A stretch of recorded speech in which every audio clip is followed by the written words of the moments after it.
avec la famille. Donc, on est revenu depuis dimanche dernier, mais heureux de pouvoir vous revoir après ce temps de congé. Je vois beaucoup de personnes bronzées. Je vois beaucoup de personnes avec le sourire. Et je vois aussi d'autres qui ont hâte d'aller en vacances. Alors que le Seigneur vous renouvelle pour ceux qui vont prendre des vacances et que le Seigneur continue son œuvre à ceux qui reviennent de vacances. Les meilleures choses ont une fin, n'est-ce pas? Maintenant, le meilleur est devant nous. Amen. Alors, sans plus tarder, je vous inviterai à ouvrir vos Bibles dans Jean chapitre 2, à partir du verset 13. Jean chapitre 2, à partir du verset 13.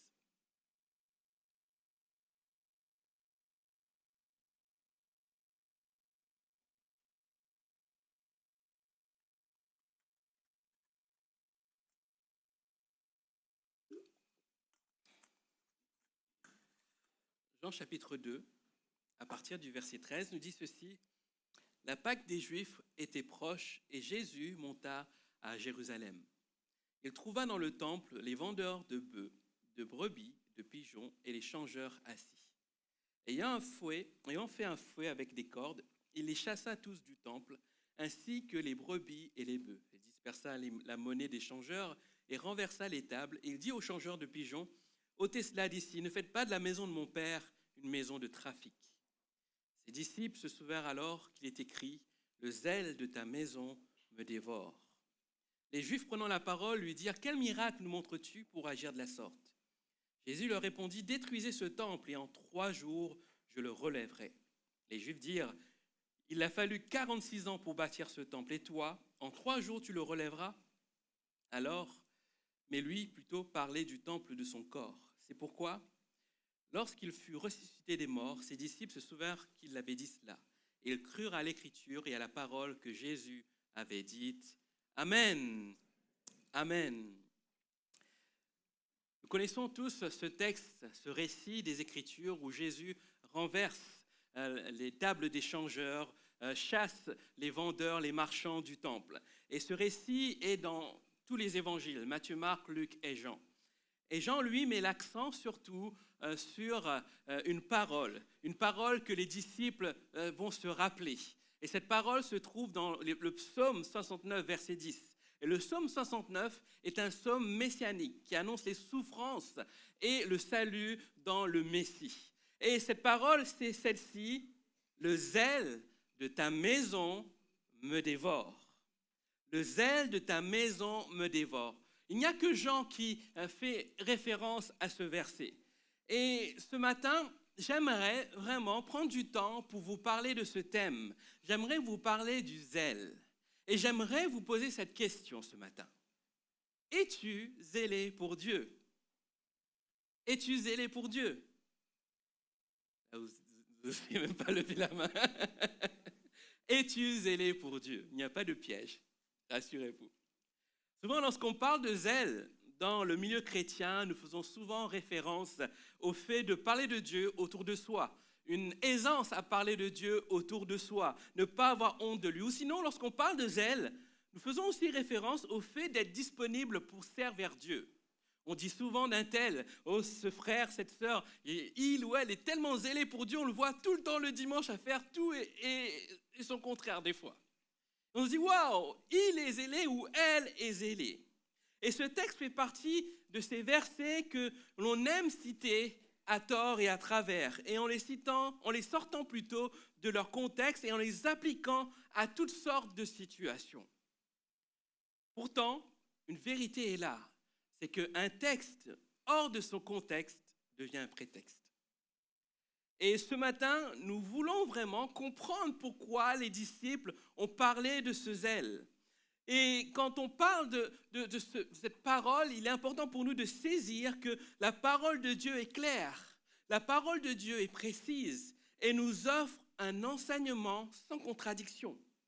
Il est important de saisir aussi ce que le texte veut nous dire dans son contexte. Et dans ce passage précis, il ne s'agit pas du zèle de Jésus qu'il veut avoir pour révéler son Père. Il ne s'agit pas du zèle de Jésus pour servir son Père. Il s'agit d'un autre zèle. Et c'est ce zèle que j'aimerais vous parler ce matin. Il est question ici d'un autre zèle qui l'a animé. Et quel zèle l'a animé? Ce zèle l'a animé en voyant les marchands et les changeurs du temple installés dans le temple alors qu'ils n'étaient pas à leur place. Il a vu le temple saint de son Père être méprisé, souillé, envahi par le péché. C'est ce zèle qui l'a envahi. Et en hébreu, Maggie qui est de retour va pouvoir me le confirmer, en hébreu, le temple est appelé Beth Amikdash, ce qui signifie le temple saint. C'est bien ça, Maggie. Beth Amikdash, le temple saint. Et quand on parle de Beth Amikdash, on est en train d'illustrer que la maison de Dieu, le temple saint, le temple est un lieu saint. Et quand on parle d'un lieu saint, ça veut dire qu'un lieu sans péché. Or, ce temple a été profané par des vendeurs, par des marchands et des changeurs de monnaie. Et Jésus, lorsqu'il vient à Jérusalem, il y vient pour un but précis. Il vient pour obéir à la loi de Moïse. Moïse, dans Deutéronome 16 à 17, dit que tout homme mâle doit se présenter 3 fois par an en offrant des sacrifices. Et Jésus vient pour cela. Et quand il arrive, il voit le temple où là où il doit porter le sacrifice être souillé. Et lorsqu'il arrive, il voit cette vision scandaleuse. Des marchands de bœufs, des brebis, de colombes, des changeurs assis à leur table. Et Jésus fait face à ces 2 types de personnages, les marchands d'animaux, les changeurs de monnaie. Et on peut être étonné par la réaction de Jésus. Et on voit un Jésus qu'on n'a pas l'habitude de voir, un Jésus en colère. Certains commentateurs ont critiqué cet aspect de Jésus en disant, en réagissant ainsi, Jésus est en train de contredire ses propres propos, ses propres enseignements, comme dans le sermon sur la montagne. Mais ils oublient quelque chose. Jésus n'est pas un simple homme. Jésus est Dieu. Et que nous révèle la parole de Dieu sur Dieu et le péché? Dieu haït le péché. Dieu n'aime pas le péché. Et lorsque Jésus entre dans le temple, il voit le péché, son cœur est rempli de colère, mais pas une colère pour tuer les gens, une colère parce que le temple de Dieu est profané. Dieu haït le péché. Nous pourrions aussi avoir de l'empathie envers ces vendeurs, ces changeurs, en disant, après tout, ils sont là pour aider le peuple. Ils viennent faciliter le peuple. Parce qu'à l'époque, surtout au temps de la Pâque, les Juifs du monde entier viennent à Jérusalem pour fêter la Pâque avec divers monnaies. Et ils se disent, merci, ils ont mis ça en place, ils ont facilité notre vie. On n'a pas besoin d'aller à gauche, à droite pour changer les monnaies. On arrive, on n'a pas besoin de voyager avec les bêtes. On arrive, on change de monnaie, on achète les bêtes, et c'est dans le temple, alors que les bêtes seront sans défaut, sans tache. Tout est facilité. On arrive, on s'assoit, un peu comme le dimanche. On arrive, on s'assoit, on profite du culte. Et c'était un peu ça en fait. Mais cette affirmation est erronée. Parce que ce n'est pas pour faciliter leur vie que ces changeurs étaient présents, mais pour corrompre ce lieu saint. On aurait pu même se dire aussi que le parvis où étaient les vendeurs et les changeurs, c'était le parvis extérieur. Je ne sais pas si vous vous imaginez le temple comme il est bâti, et autour du temple, il y a un parvis. Ça s'appelle le parvis extérieur ou la cour des gentils ou des non-juifs en fait. Et on peut se dire, ce n'est pas vraiment le temple, c'est l'extérieur du temple. Mais là aussi, c'est erroné, parce que le parvis fait partie du temple. Le parvis était un lieu de rassemblement du peuple, mais aussi des païens. Les païens étaient autorisés à venir dans le pays. Pour quelle raison? Non pas pour faire du marchandage, mais pour commencer à adorer, à louer Dieu. C'était ça le but du parvis. D'ailleurs, dans les psaumes, il y a un psaume qui en parle, psaume 100, verset 4. Entrez dans ses portes avec des louanges, dans ses parvis avec des cantiques. Le parvis était un lieu où le peuple se préparait à rentrer dans la présence de Dieu. Ils n'avaient pas encore sacrifié leurs animaux pour le péché, mais ils commençaient déjà à avoir un cœur qui se préparait à rentrer dans la présence de Dieu. Et ce parvis-là, ce lieu dédié à l'adoration, ce lieu dédié à Dieu, a été bafoué, a été souillé. Et lorsqu'on regarde un peu le fil de l'histoire, auparavant, ces mêmes vendeurs existaient, mais ils étaient installés sur le mont des Oliviers, de l'autre côté de la vallée de Cédron, face au temple, mais pas à l'intérieur du temple. Mais à l'époque de Jésus, ils avaient migré au temple. Pourquoi cela?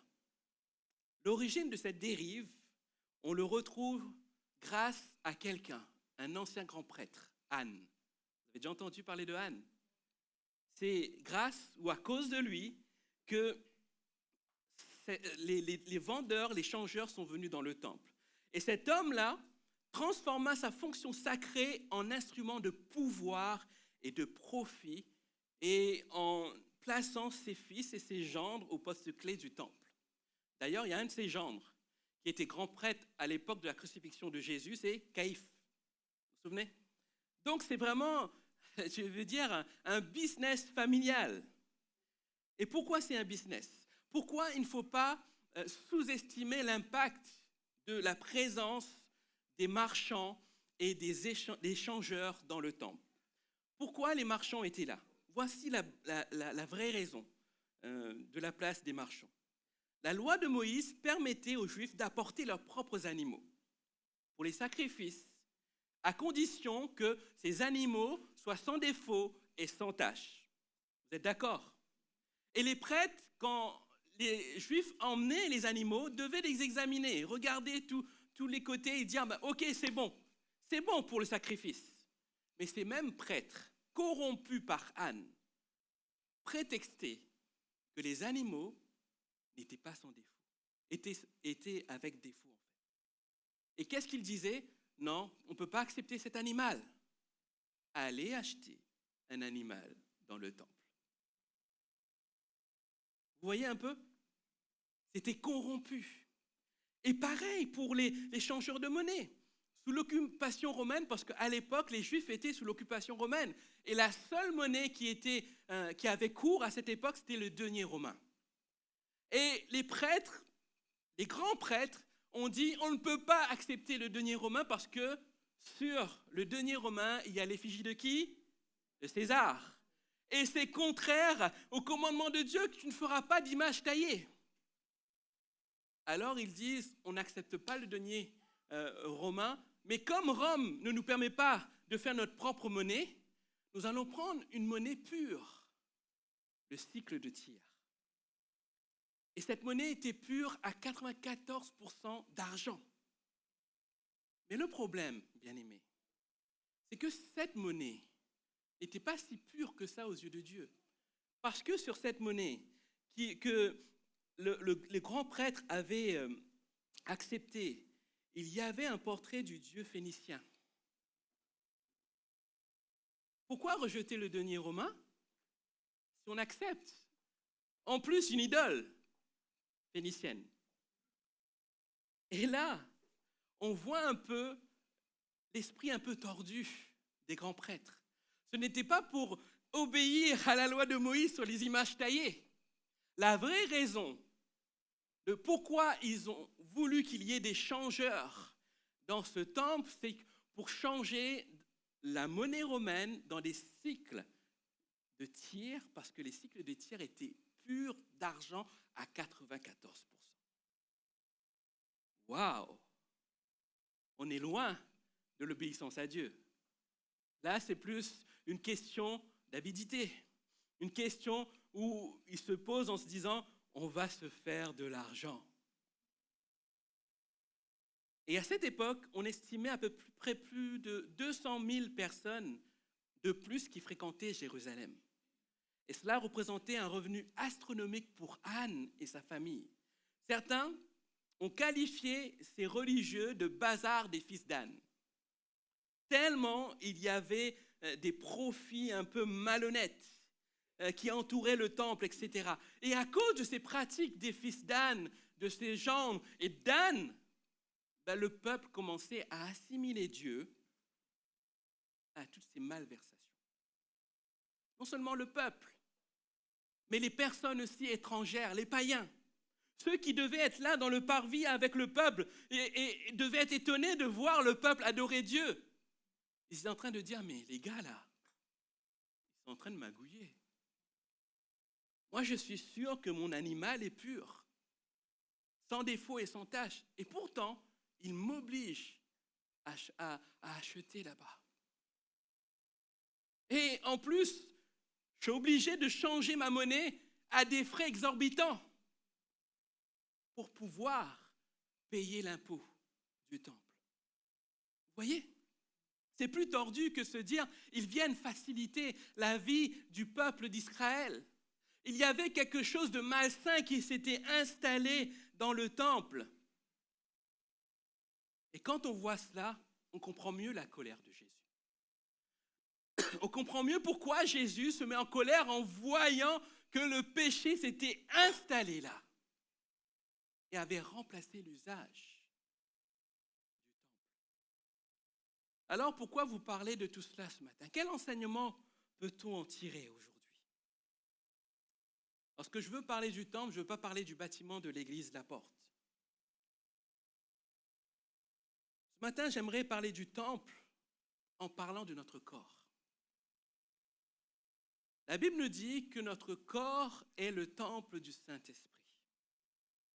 Et Jésus en fait même la mention lorsqu'il va dire à tous ses détracteurs, détruisez-la, en parlant de son corps. Détruisez-la et en 3 jours, je le relèverai. Jésus déjà assimilait son corps comme un temple. Ça préfigurait ce que nous devions vivre. Et certaines fois, notre corps, en tant que temple du Saint-Esprit, nous avons laissé les vendeurs, les marchands, les changeurs prendre place dans notre vie. Nous avons laissé le péché prendre la place dans notre vie.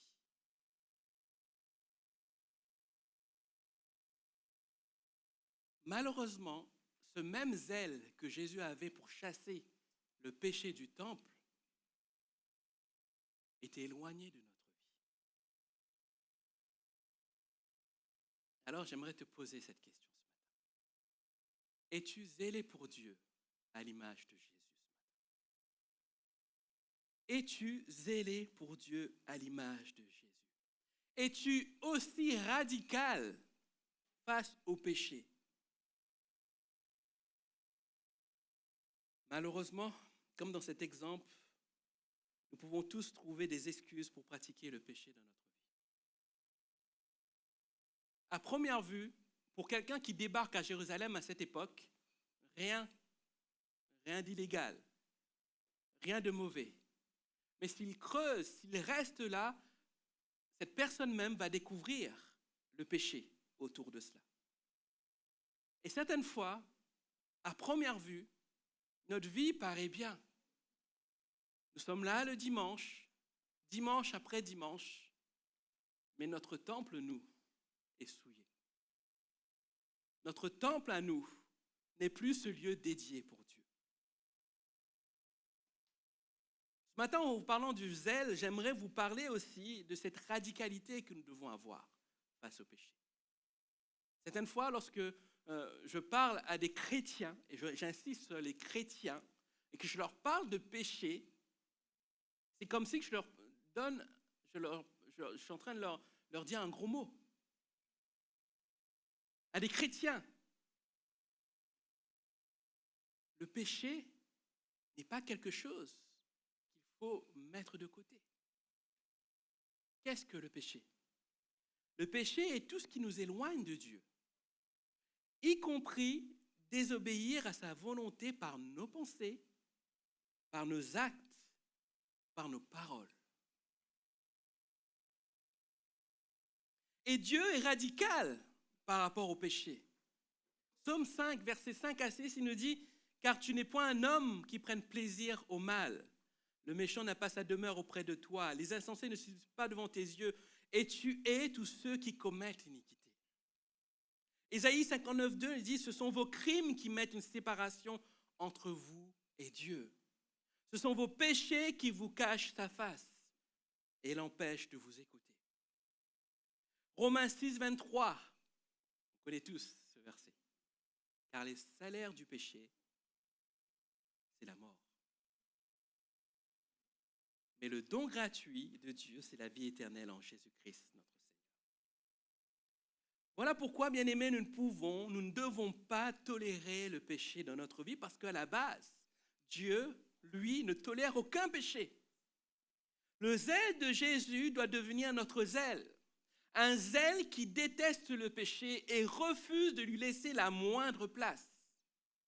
Parce que le péché, même petit, même caché, finit toujours par nous séparer de Dieu. Je répète, le péché, même petit, même caché, finit toujours par nous séparer de Dieu. Alors, qu'est-ce que le péché produit concrètement dans notre vie et dans notre relation avec Dieu? J'aimerais vous laisser 4 vérités essentielles sur le péché. Vous êtes prêts? La première vérité, tu peux venir à Dieu avec un cœur sincère, mais si ton péché demeure, tu restes éloigné de lui. Tu peux venir à Dieu avec un cœur sincère, mais si ton péché demeure, tu restes éloigné de lui. Et c'est ce qui se passe à l'époque. Le peuple vient sincèrement au temple, malgré le péché qui est aux portes. Et tant que le péché est là, il reste éloigné de Dieu. La deuxième vérité, tu peux faire de bonnes actions et accomplir la volonté de Dieu, mais si le péché demeure, cela n'a aucun impact sur Dieu. Tu peux faire de bonnes actions et accomplir sa volonté, mais si le péché demeure dans ta vie, cela n'a aucun impact sur Dieu. Le peuple obéit à la loi de Moïse, comme Jésus. Ils sont venus pour offrir le sacrifice. Ils viennent avec une bonne intention. Et pourtant, le péché demeure au temple. Troisième vérité, tu peux prier, tu peux chanter, merci à la louange pour ce temps, vraiment dans sa présence. Tu peux prier, chanter, mais si le péché est dans ta vie, tes prières n'atteignent pas le ciel. Tu peux prier, chanter, mais si le péché est dans ta vie, tes prières n'atteignent pas le ciel. Pourquoi? Ce sont nos crimes qui mettent une séparation entre Dieu et nous. Ce sont nos péchés qui nous cachent sa face et l'empêchent de nous écouter. Quatrième vérité, tu peux demander pardon, mais si le péché persiste sans changement de ta part, Dieu ne peut pas agréer ta demande. Parce que demander pardon par pur formalisme, ça ne sert à rien, bien-aimé. Ça ne sert à rien. Et le peuple a porté les animaux pour le pardon de leurs péchés. Mais tant que le péché demeure, ça ne servait à rien. Alors comment faire pour être aussi radical que Jésus? Alors peut-être vous êtes nouveau dans l'église, vous vous dites, mais il est très radical ce pasteur. Je ne suis pas radical, mais je veux être radical comme Jésus, avec le péché. Comment faire pour être aussi radical que Jésus? Tout d'abord, accepter que nous ne sommes pas de la même nature que Jésus. Qu'est-ce qu'il veut dire le pasteur? Jésus est Dieu. Il n'a jamais péché. Accepter que nous ne sommes pas de la même nature que Jésus, c'est accepter que nous sommes tous pécheurs. N'est-ce pas? Celui qui prétend qu'il n'a pas péché est un menteur. Donc il pêche. Accepter que nous sommes pécheurs, c'est accepter aussi que nous faisons des erreurs. Et en faisant des erreurs, c'est accepter aussi que nous avons auprès du Père, Jésus, celui qui intercède en notre faveur, celui qui nous pardonne. Et il nous arrivera encore de pécher. Mais notre but est de tout faire pour que le péché ne gagne pas du terrain dans notre vie. Tant que nous sommes dans ce corps-là, nous serons toujours tentés par le péché. Mais notre objectif, notre rôle, c'est de dire « je veux vivre une vie sans péché ». Ça veut dire que je n'accepte pas le péché comme un animal de compagnie dans ma vie. Je fais tout pour que le péché ne puisse pas avoir d'emprise dans ma vie. Parce que Jésus, à la croix, nous a libérés du péché, de l'esclavage du péché. N'oublions pas ça, bien-aimés. Parce que le diable veut nous faire croire que nous sommes encore liés à nos péchés et que rien ne peut nous séparer de nos péchés et qui nous gangrènent dans notre vie. Mais à la croix, Jésus nous a libérés de cet esclavage. Être libre de l'esclavage, c'est que nous sommes affranchis. Peu importe ce que le péché veut faire, nous ne sommes pas obligés de suivre. Nous ne sommes pas obligés d'obéir à toute l'iniquité qui est là avec ce péché. Nous sommes libres. Accepter que nous ne sommes pas comme Jésus, c'est accepter cela aussi. Jésus nous a libérés du péché. Tu n'as aucune excuse pour rester encore attaché à ton péché. Parce que Jésus a déjà fait le job. La deuxième chose, n'arrêtons jamais de prier notre Dieu. Comment être radical comme Jésus? N'arrêtons jamais de prier comme Dieu. Et là, je ne parle pas de prier 24 heures sur 24. Mais il est important de considérer que la prière est notre carburant dans notre relation avec Dieu. Rappelez-vous, le parvis extérieur était dédié à la prière et à l'adoration. Avant même que le peuple entre et offre des sacrifices. Et souvent, lorsque nous sommes dans des moments difficiles, il est difficile pour nous de prier. Nous devons avoir comme objectif d'être comme Jésus, continuer à prier. Je prie, je continue à prier, je continue à louer Dieu, je continue à être dans la présence de Dieu. L'erreur des religieux a été de transformer le parvis, ce lieu de prière et de rencontre avec Dieu, en un lieu de péché.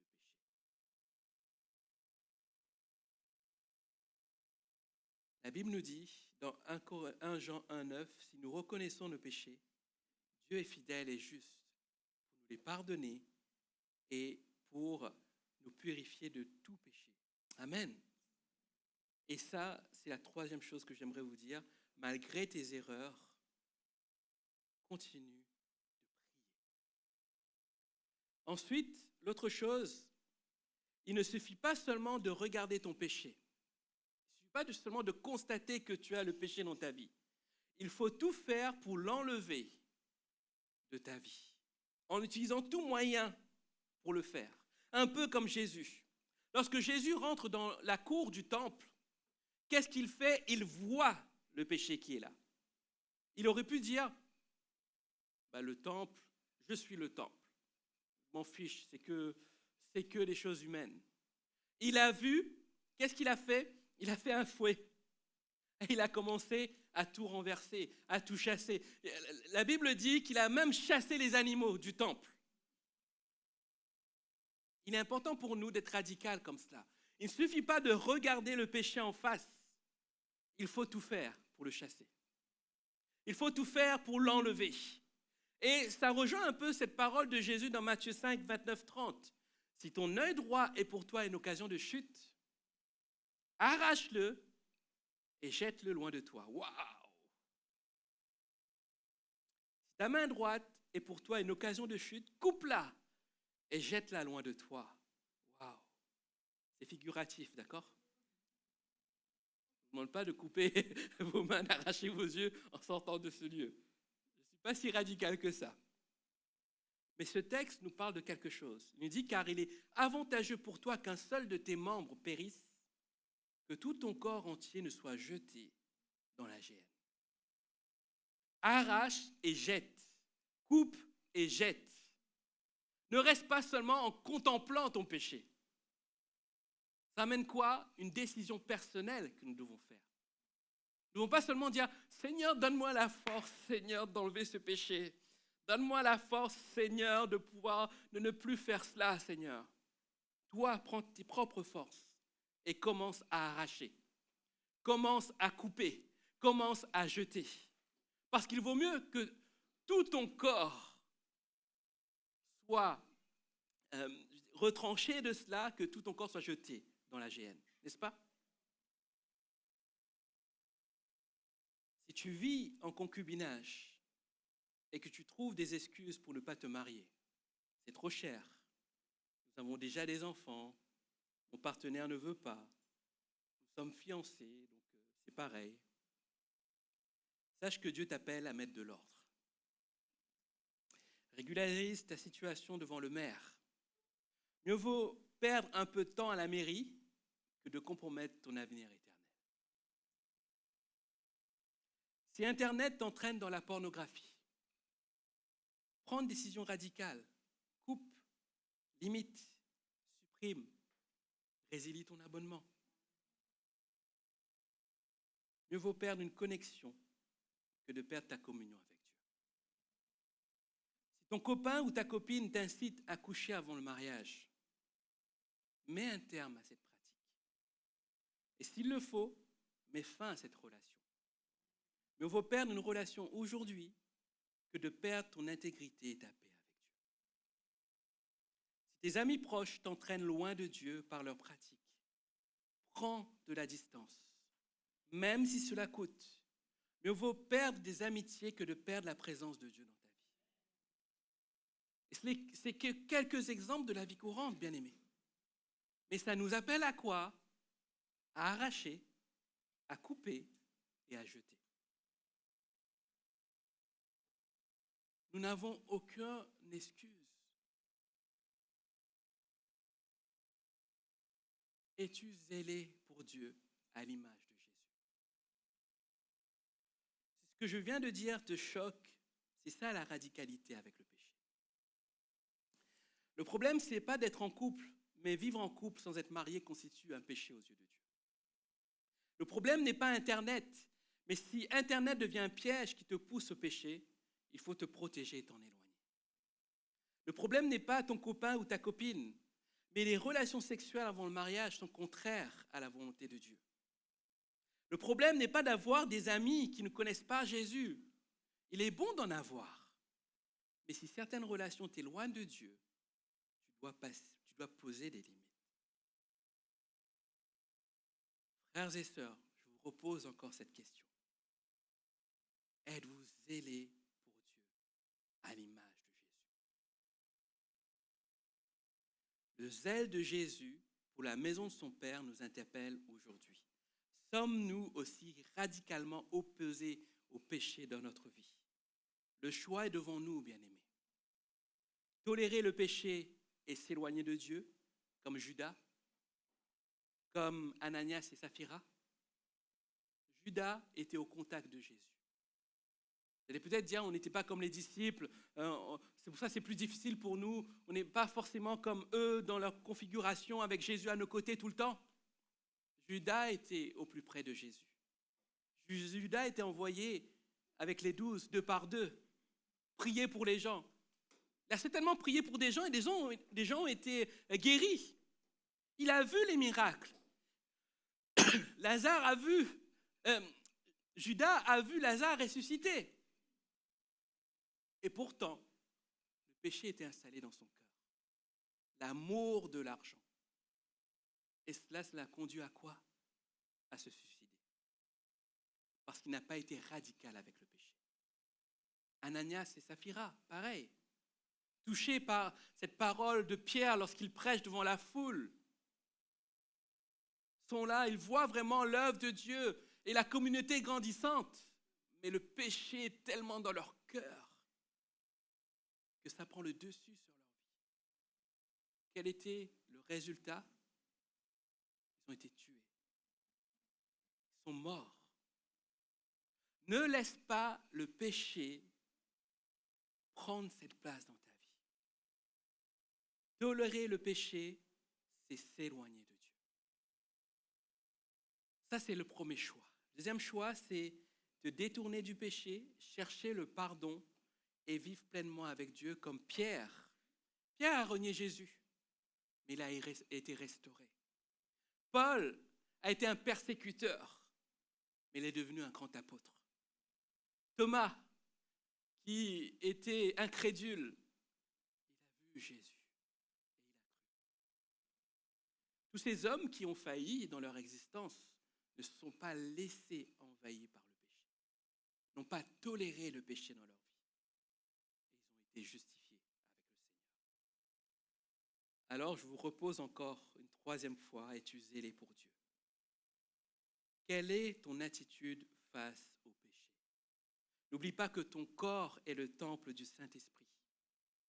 Si quelque chose t'amène à désobéir à Dieu, il faut agir avec fermeté.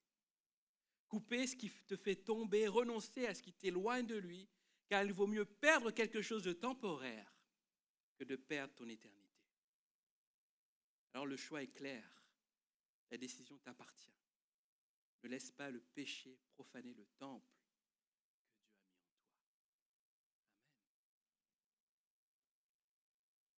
Amen. Avant de prier,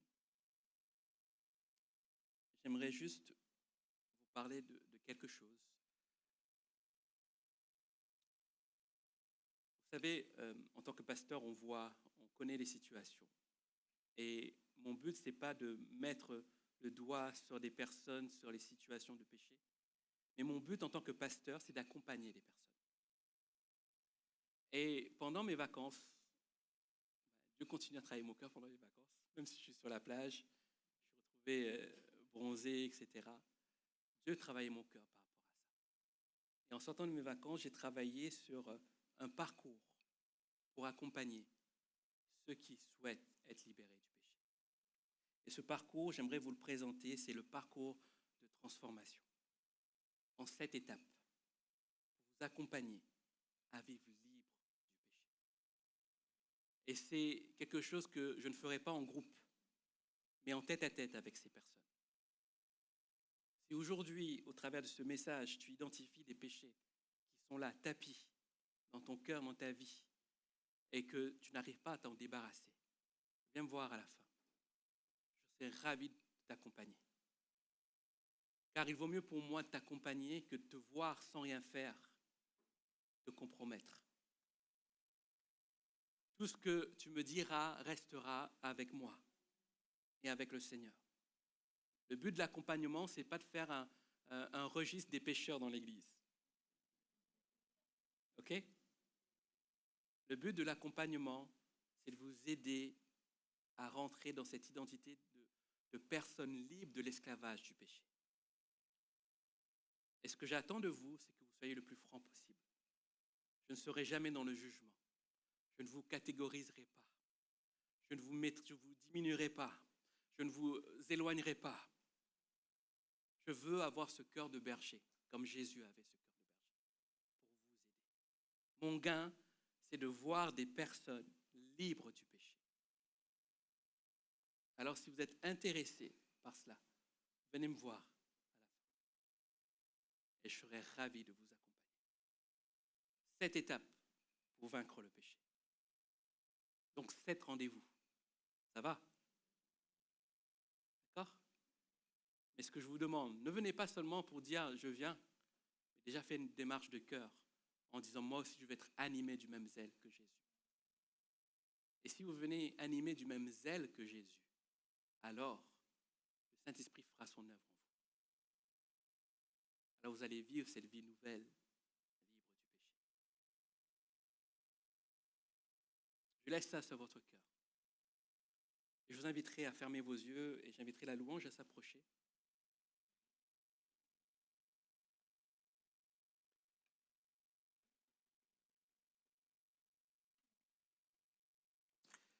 On va juste prier. Je ne vais pas faire un appel. Je ne vais pas vous demander de vous lever pour confesser vos péchés.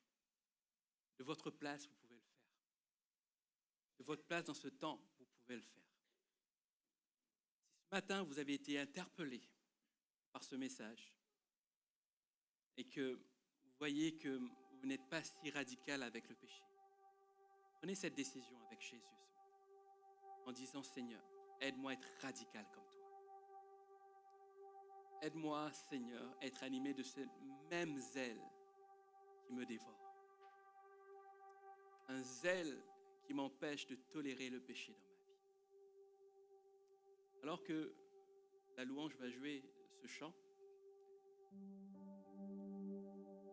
je vous inviterai juste, si vous le souhaitez, à chanter ce chant de tout votre cœur. C'est une simple parole, Alléluia. Et rappelez-vous, le parvis extérieur était réservé comme lieu de prière, d'adoration pour le peuple. Ce matin, au travers de ce chant, j'aimerais t'inviter à commencer à adorer, à louer Dieu. Et après ce chant, nous prierons tous ensemble. Et c'est l'occasion pour toi de pouvoir confesser des péchés. Pas forcément, je ne te demande pas de confesser à haute voix, mais dans ton cœur, fais-le. Et laisse le Seigneur transformer ta vie. Si vous le désirez, vous pouvez vous lever et chanter ce chant avec nous ce matin.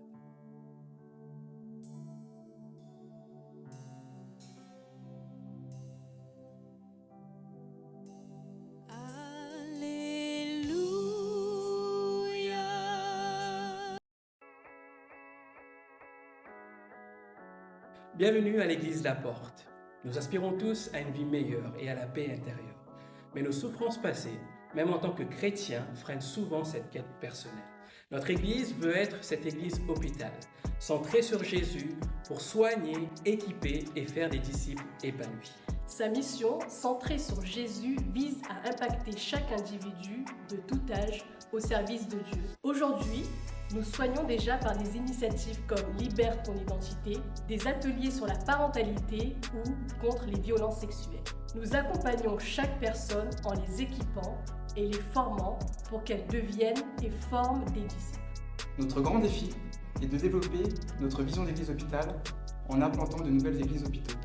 Dès 2025, pour que plus de personnes puissent profiter de nos ressources, nous sommes très heureux de vous annoncer notre projet d'implantation église hôpital à Courbevoie. Pour réaliser cette vision de soigner, équiper et envoyer, nous avons besoin de vous.